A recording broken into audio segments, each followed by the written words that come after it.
right, the curve itself.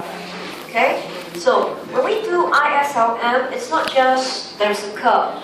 Okay, remember macroeconomics is ultimately about economic stability, role of government. So here we want to focus on when government adopts policy, what is the possible effects on the IS curve? Okay, so I've given in the discussion, page 90. So if government were to adopt monetary policy, right, which is very common in US. So whenever they do quantitative easing, okay, that's monetary policy. So we actually learned this in topic 4. Right? This is a discussion in topic 4 when we see government buy or sell bonds. So that will affect money supply, okay, affecting the money market, changing the interest rates. So the rationale of teaching you slope and intercept, okay, is also to help you to understand whenever government uses policy, what do you do to the IS curve? So in this case, if it is due to interest rates change, right? Okay, if you look at the IS curve, okay, to know whether there is an effect on slope or intercept is to say that whether you look at the original curve or not. So interest rate R, which is equals to I because there is no inflation, right, will therefore have no effect on the IS slope. Right, the slope we know is C1, B1, T1 with B2, right? How household and firms react, okay? Particularly in this case, okay, to income and interest rate. So these coefficients didn't change. Only interest rates change. So it will not affect, it will not make my IS curve steeper or flatter. Okay? And again, it will not affect my intercept. So it has no effect on vertical intercept on the slope, means you are on the same IS curve. There's no change in the curve, but interest rates change. Therefore, there is only a discussion of movement along the IS. Alright, so whenever interest rate change, it will affect investment, therefore affect income. So whenever we see interest rates with income, right, that is a movement along the IS, okay, where I and Y changes.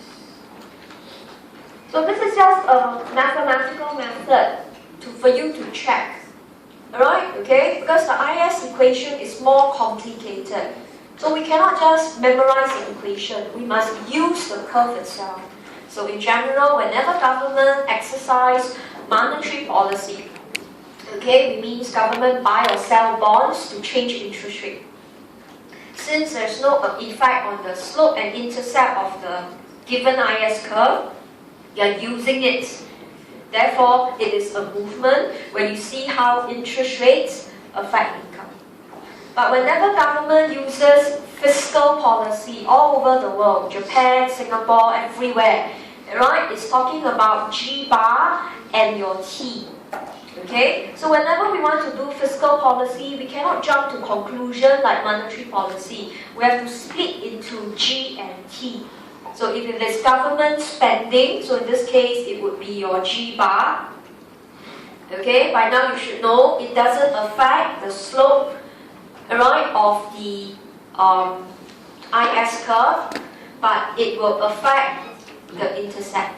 So whenever government exercise fiscal policy, right, in terms of changing government's fixed spending, we know this is a shift. It's a shift of the IS curve. So how do I check? I look at the slope and I look at the intercept. Okay, so government spending will just shift left or shift right.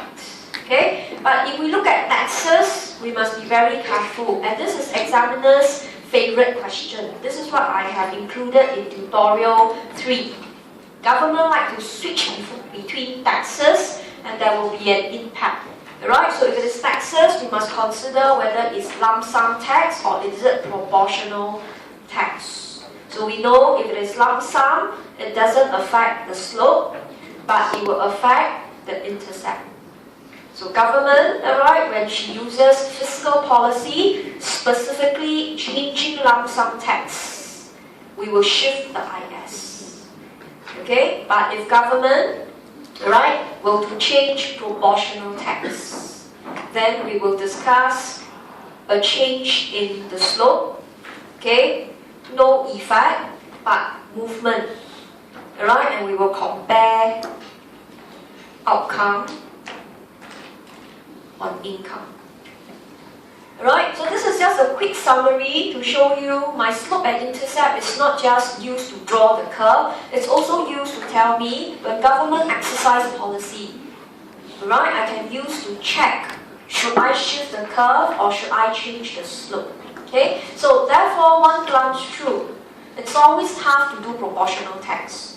That's why examiner, alright, will usually use this to screen out the very good students. So if you are good in the standard shift of IS because of T bar and G bar, it doesn't mean you are there yet. Alright, because examiner knows you are very good, but he knows students tend to struggle with T1, especially the slope is C1, T1. He loves to test. Either it will come up in section A, true, false, if not it will come up in section B. Certain years, both sections they come up. Okay, right, so telling you, if you are not familiar with your proportional tax, you have to really go back to your topic 1, alright, to look at the type of taxes. Okay, so that was the IS curve, and what we are doing here in page 19 is to look at policies and the effects. Okay, so with that, we are ready to combine the two. So let's turn to page 26. So I skipped page 20 to 25 because that was the LM, right, which we have already discussed. Okay, right, so I'm not going to